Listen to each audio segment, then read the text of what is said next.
I walk into the church basement and freeze. Something feels wrong. The pink balloons hang perfectly from the ceiling. The white tablecloths look clean and bright. The flower arrangements smell sweet like spring morning. Everything looks exactly how I planned it. Everything I worked on for weeks for Emma's big day stands ready. Everything except one thing that makes my heart sink. My eyes move to the head table, where the family should sit. I count the chairs slowly. One for Mom, one for Dad, one for Emma. That's 3 chairs total. Only 3, not 4. I blink hard, thinking maybe I'm seeing things wrong. But no. 3 chairs at the family table. No chair for me anywhere.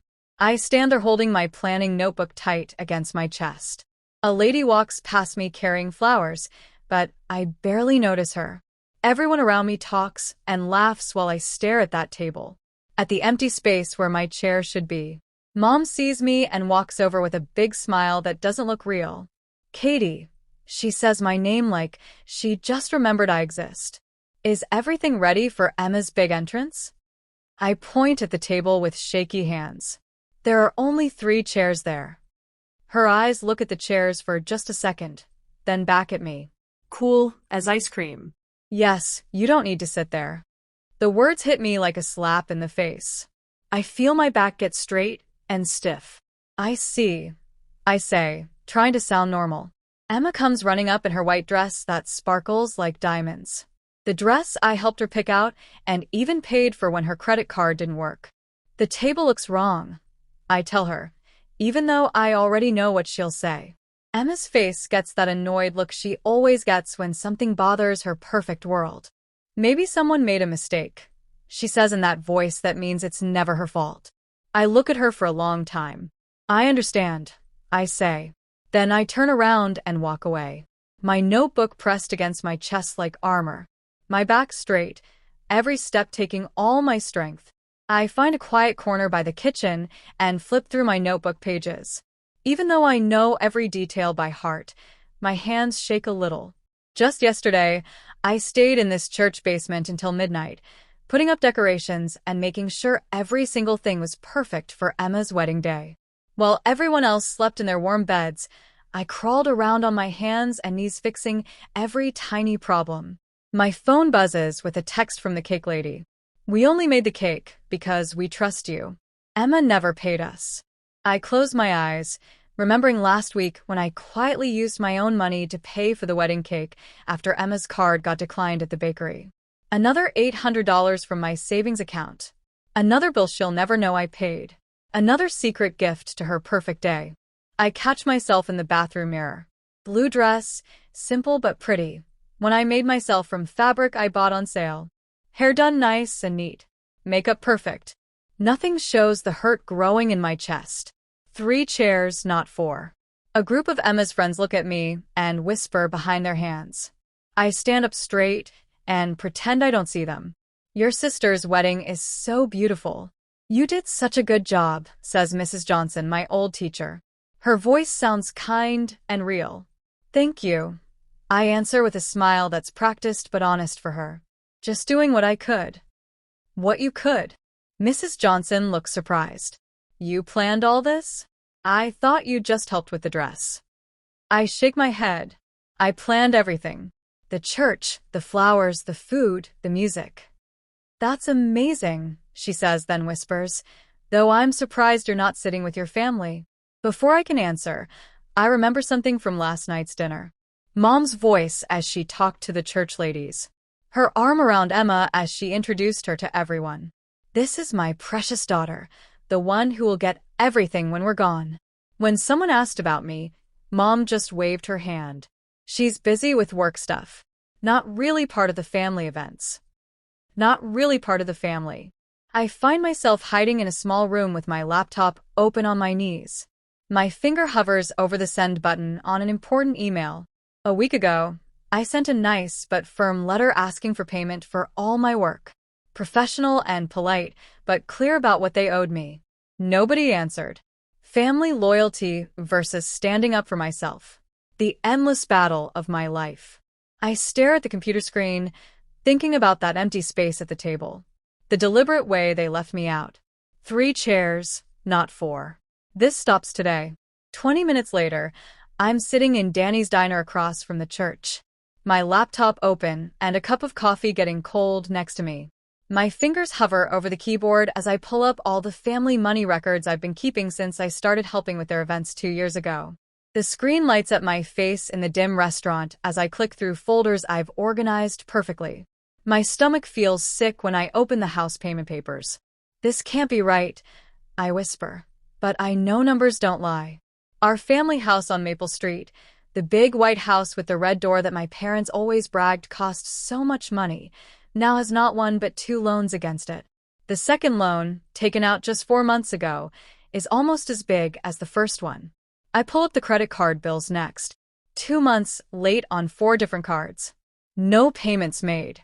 Interest adding up every day. Each bill has Emma's signature on it. Mom's permission too. Then I find the trust fund papers. My fingers freeze as cold fear fills my chest. The Great-Grandma Sarah College Fund, set up for both Emma and me, shows a balance of $2,847. Last year at this time, it had over $240,000 in it. A long list of withdrawals, each marked Emma Sarah educational expenses, drained it slowly over the past 6 months. The same 6 months when Emma planned this expensive wedding while crying about having no money. My phone buzzes on the table, lighting up with the flower shop's name. Miss Katie. Jenny's voice shakes when I answer. I hate to bother you during the wedding, but we need payment by 3 o'clock. The final bill of $8,400 still isn't paid. And Miss Emma won't answer our calls. Before I can say anything, another text comes from the food people. Emergency. Credit card didn't work for wedding dinner payment. What should we do? And another from the music people. Final payment not received. Do we keep playing? I close my eyes, remembering our house with its shiny wood floors and pretty lights hanging from the ceiling. The Christmas when 10-year-old Emma unwrapped a real pony while I got a $20 gift card to the toy store. The summer she went to Disney World while I worked at the ice cream shop. College letters came for both of us the same week. Emma's came with Mom and Dad's promise of a car and apartment near school. Mine came with loan papers to sign. We believe in you, Katie, Dad said, putting his hand on my shoulder. You're the smart one. You'll figure it out just fine. I signed those papers alone in my bedroom. $35,000 in school loans with interest I barely understood. The monthly payments still come like clockwork, eating into my grocery money, while Emma's credit card bills go to Mom and Dad's house. My finger traces the computer screen, following the trust fund withdrawals backward in time. Each one matches perfectly with Emma's Instagram posts. Hawaii vacation. New York shopping trip. California beach house. Educational expenses, indeed. I remember last Christmas dinner.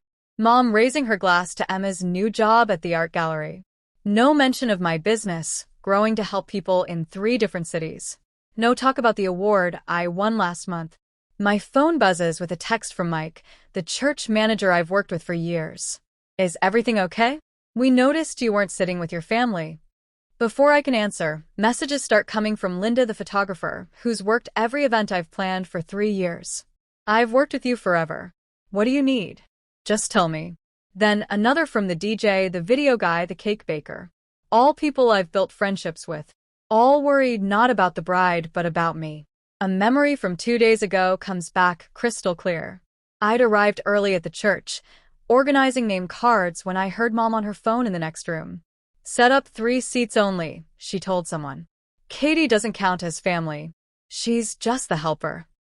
The words had cut me deep, but I pushed the pain away, focusing instead on making sure Emma's flowers arrived on time. Now I open Instagram where Emma's latest post glows on my screen. So blessed to have the perfect family supporting my perfect day. I planned every detail myself. Below is a photo of my carefully made seating chart with my handwriting clearly visible on the cards.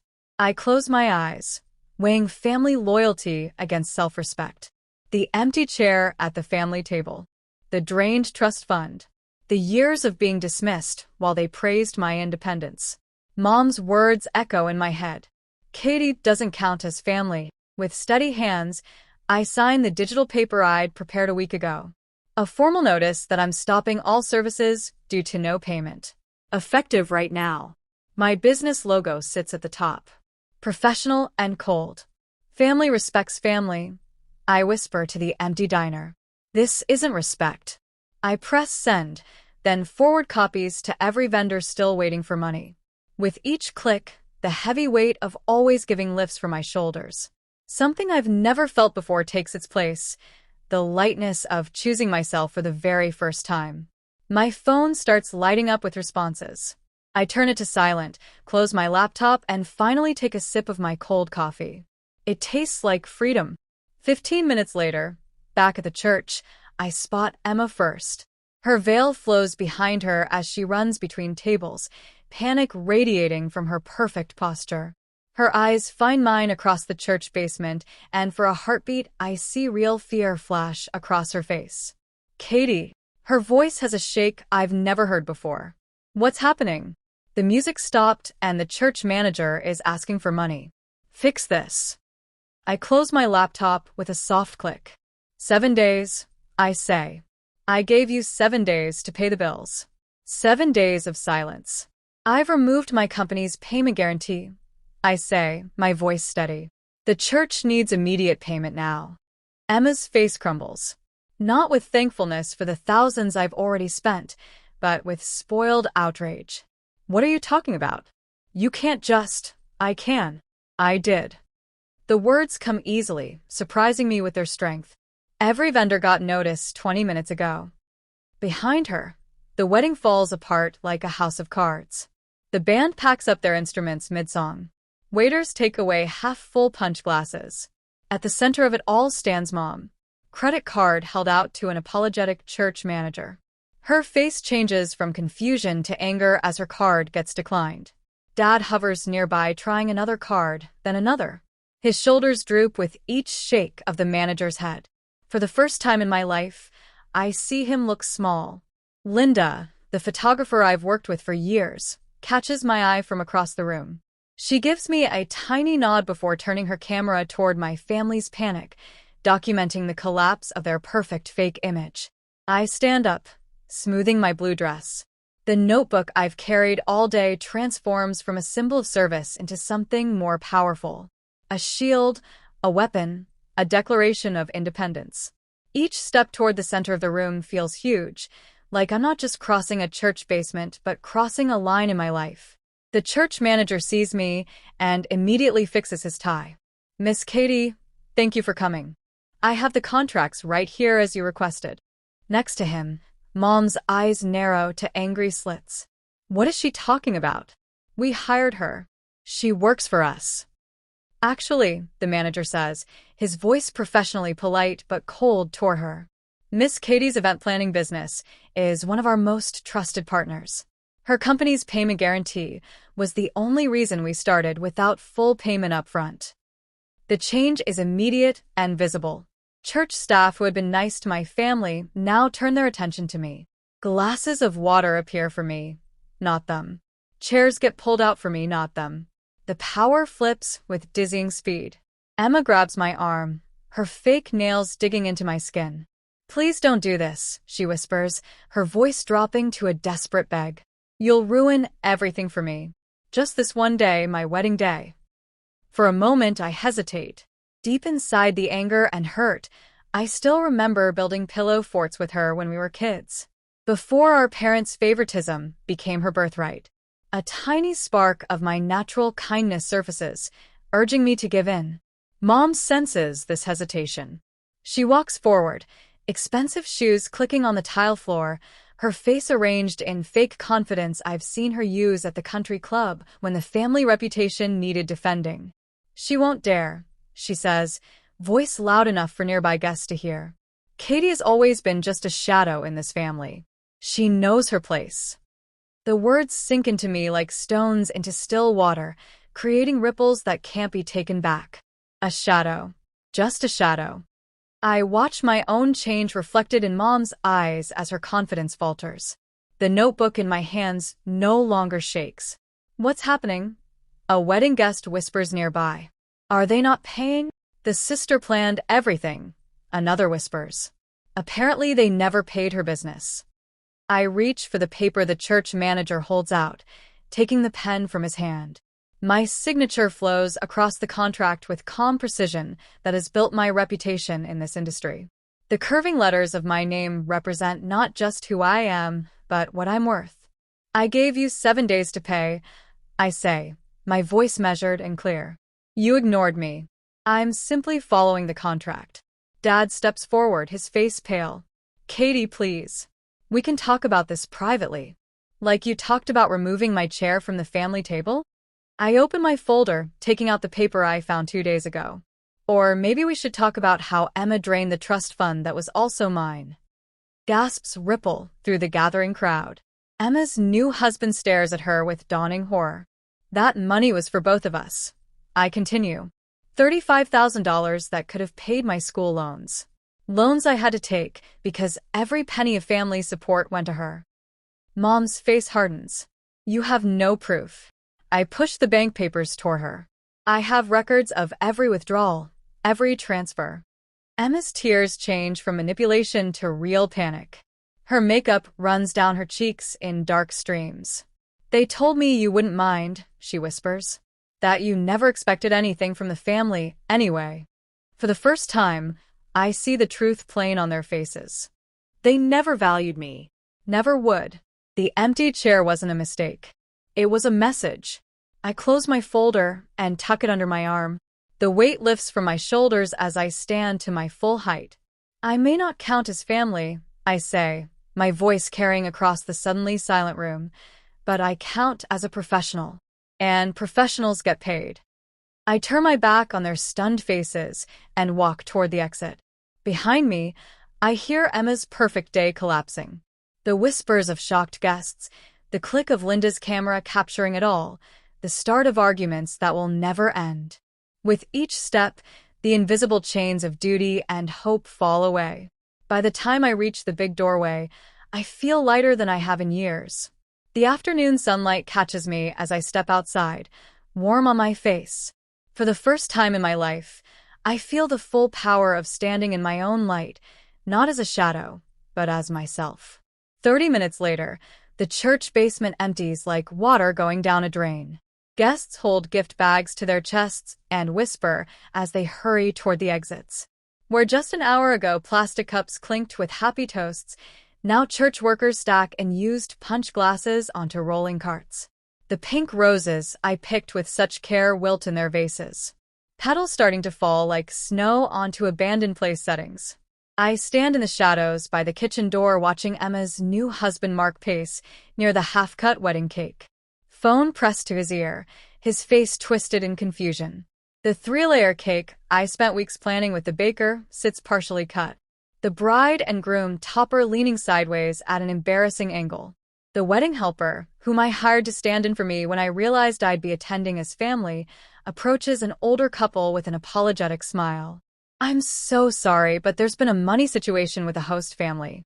The reception is ending early. Mom's church friends huddle in a tight circle, eyes darting toward Mom, who sits alone at that 3-chair table, back rigid, staring at nothing. Some small hurt part of me wants to feel victorious. Instead, I just feel empty. Later that night, I kick off my shoes in my apartment, still wearing the blue dress I made myself. The difference between this modest space and the big house on Maple Street hits me differently now. My fingers trace the worn arm of my second-hand couch. So different from the expensive antique furniture Mom insists makes their living room complete. My phone lights up for the 20th time. Dad. Emma. Mom. Emma again. The wedding helper. Mark. Mom. Dad. I watch the notifications pile up. Each one a tiny hammer against my resolve. Then with 3 careful taps, I block each family member. The silence that follows feels like the first full breath I've taken in years. A bottle of champagne waits in my refrigerator. A gift from a happy client that I'd been saving for something special. If today doesn't qualify, nothing will. The cork pops with a satisfying sound against my ceiling. To professional integrity, I whisper to my empty apartment, raising my glass in a solo toast. My laptop screen glows in the darkness. I open my bank app and stare at the balance. Then I start making calls. Jenny, it's Katie. Yes, about today's wedding. I know, and I'm so sorry you got caught in the middle. I take a breath. I'll cover your bill personally. This isn't your fault. I repeat this conversation with the small flower shop that stayed open late making bouquets, the family bakery that created the towering cake, and the band whose music was cut short. By the time I finish, my credit card has an extra $12,000 in charges. We always knew we could trust you, Miss Katie, the florist says, relief clear in her voice. That's why we kept going despite the payment problems. Professional integrity matters more than family ties sometimes, I reply, surprised by the steadiness in my voice. My laptop chimes with new email notifications. The subject lines tell their own story. Notice of default, second mortgage payment, family residence. Local business journal. Area family faces multiple lawsuits. A quick look at social media shows Emma has changed her relationship status to "it's complicated." Below it, a quickly written post. Anyone need a slightly used wedding dress? Message me for details. Another email from the church secretary confirms Mom's resignation from the church board due to personal circumstances. Dad's email sits unopened in my inbox. Subject: urgent financial advice needed. I delete it without reading. I open my contacts and carefully delete my emergency contact information. The field sits empty, cursor blinking in the void. After a moment's thought, I type the name of my therapist instead. My finger hovers over a folder of family photos on my phone. Delete them? The childhood memories, holiday gatherings, even the painful ones chart the path that brought me here. Instead of erasing them, I create a new album labeled "What I Overcame" and move them there. In my journal, I write a single line. The empty chair wasn't a rejection. It was direction. I curl up on my window seat, watching the city lights twinkle against the night sky. Tomorrow will bring consequences I can't predict. There will be anger, maybe legal threats, certainly emotional manipulation. But tonight, for the first time since I can remember, the knot in my stomach has loosened. The weight on my shoulders has lifted. My apartment feels not small, but enough. Not lonely, but peaceful. Sometimes the most powerful seat at the table is the one you walk away from. 3 days after the wedding disaster, the news article appears on my tablet during breakfast. Local family home enters foreclosure. I stare at the headline in the Daily Herald. The words stark against the white background. My coffee cools next to my untouched toast as I scroll through the article detailing my family's financial collapse. An email notification slides in from Mrs. Wilson, Mom's book club friend for 12 years. Is it true about your parents moving to an apartment? Everyone at the club is talking. I swipe it away only to find a LinkedIn update below it. Emma Katie is now seeking new opportunities in event coordination. The irony doesn't escape me. She's trying to enter my field after claiming credit for my work at her wedding. My phone buzzes with a bank notification. Family trust legal proceedings initiated. The trust fund Emma drained, the one where my name existed on paper but never in practice. I place my devices face down on the table and finish my coffee. The liquid is cold now, bitter on my tongue. I don't flinch. I don't smile. I simply rinse my cup and place it in the dishwasher. My movements precise and controlled, just as they've always been. 4 weeks later, she appears without warning.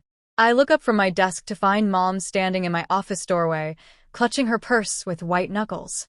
Mom, who once commanded rooms with her presence, looks smaller. The designer clothes replaced by discount store basics. The carefully maintained blonde hair now showing gray at the roots. We made a terrible mistake, she says, her voice stripped of its usual authority. We need your help. I point to the chair across from my desk. The irony isn't lost on either of us, a chair I'm offering that she once denied me. I needed your love my entire life, I say, my voice steady. You chose differently. She starts to speak, but my phone interrupts with Emma's name on the screen. I let it go to voicemail, keeping eye contact with Mom.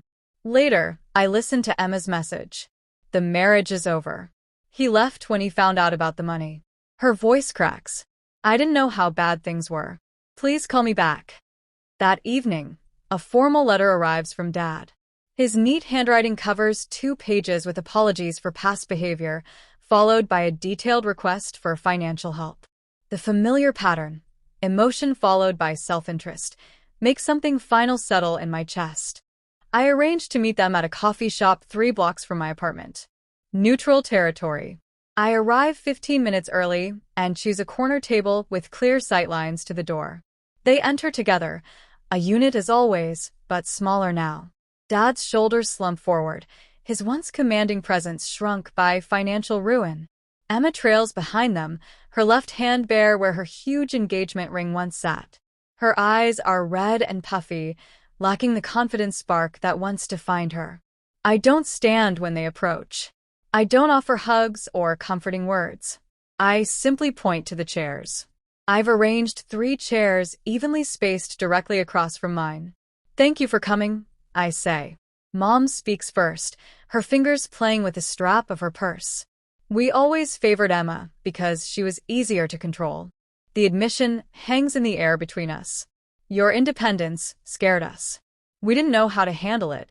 Dad nods, eyes fixed on his coffee cup. We took the easy path. It was wrong. Emma looks up, makeup smudged under her eyes. They told me you owed us because you were the less lovable child. Her voice breaks. I believed them. The words should hurt. Maybe once they would have. Now they simply confirm what I already know. We need help getting back on our feet, Dad says, pulling papers from his briefcase. Just until we sort things out. The bank has given us 30 days to move out. We thought maybe your apartment. I raise my hand, stopping him mid-sentence. The debt between us isn't measured in dollars. Their expectant faces shift to confusion, then disbelief as understanding dawns. You can't mean, Mom starts. I wish you well, I say, standing. But we no longer have a relationship. Mom's face crumbles, not in the fake way I've seen throughout my life, but genuinely, the mask finally breaking to reveal the woman beneath. Dad sits in stunned silence, papers half removed from his case. Emma reaches for my hand. Please, Katie. I look at her fingers, the nails now unpolished, the skin around them raw from nervous biting, and step back. The empty chair set me free, I say quietly. It showed me exactly where I stood with this family. I'm grateful for that clarity now. I walk toward the door, my steps measured and calm. The weight I've carried since childhood, the desperate need for their approval, the constant accommodation of their demands, falls away with each step. Behind me, I hear Mom's sobs, Dad's belated calls. I don't look back. Some debts can never be repaid. Some chairs remain empty by choice. Outside, spring sunlight warms my face. I breathe deeply, filling my lungs with fresh April air. For the first time in 28 years, I am fully, completely free. 1 year later, I trace my finger along the marble railing of the hotel balcony. The warmth of the sunset kissing my skin. Below me unfolds the wedding of tech entrepreneur Sarah Mitchell. Every detail executed with precision that would make my former self proud. The jazz trio plays softly as guests in evening wear move like colorful paintings across the stone patio. My assistant, Maria, appears at my elbow, tablet in hand. Everything's going perfectly, she says, then hesitates. Your mother called the office again. 5th time this month. I take a sip of sparkling cider, the bubbles dancing on my tongue. Same answer as always. Maria nods and slips away. I watch her coordinate with the photography team. Her confidence a reflection of what I've built, a company that thrived after I walked away from family obligations to honor professional ones. The laptop on the table chimes, reminding me of my weekly therapy session. Dr. Martinez's face appears on screen, her silver-framed glasses catching the hotel sunset. Beautiful view, she notes. How are you feeling today? I consider this as a server delivers fresh flowers to the bridal suite below. I don't regret walking away. I regret waiting so long to do it. The nightmares about the wedding stopped months ago. I turn the laptop to show her the view. I've replaced those images with better ones. Later that evening, I return to my rented condo overlooking the harbor. The walls display photographs not of blood relatives, but of chosen family. My business partner David laughing during our company's 3rd anniversary. The vendors who stood by me when everything fell apart. My therapy group during our retreat to the mountains. My phone chimes with a text from Sarah inviting me to dinner tomorrow with friends who've become more family than my actual relatives ever were. I respond with an immediate yes. Back home, according to mutual friends, reality has transformed my family's carefully crafted image. Mom works at the department store makeup counter. Her designer clothes replaced with a store uniform. Emma's divorce finalized 2 months after her husband discovered the truth about their finances.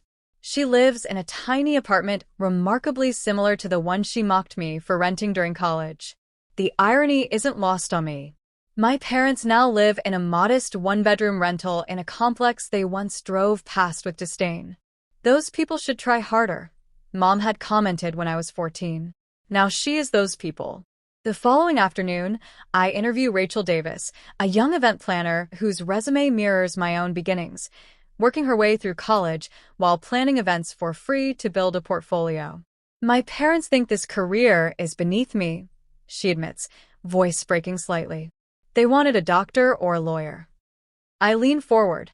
Family doesn't always see your worth. That doesn't diminish it. Her eyes drift to the framed photograph on my wall, a single empty chair under a chandelier. What does that represent? She asks. It reminds me that sometimes not having a seat leads you to building your own table. I watch understanding dawn in her eyes. That chair was at my sister's wedding. Finding it empty was the best thing that ever happened to me. The tears that fill her eyes aren't sad ones. They're recognition. Back on the balcony that evening, I raise a silent toast to the stars appearing above the harbor. Last month, I established the Empty Chair Foundation, providing scholarships for event planning students without family support. Yesterday, I accepted an invitation to give a conference talk about maintaining professional integrity within personal relationships. This morning, I answered a letter from a young woman in Texas. Your story helped me find my own strength. My handwritten reply was simple. Your chair at life's table is always guaranteed. The stars reflect in my glass as night embraces the harbor. In the reflection, I see both the woman I am now and the shadow of who I once was. The daughter desperate for approval. The sister accepting crumbs of affection. The professional whose family exploited her talents. I speak softly to the night sky. The empty seat at my sister's wedding wasn't a loss. It was the turning point that helped me find my rightful place in life. And for the first time in 28 years, that place feels exactly right.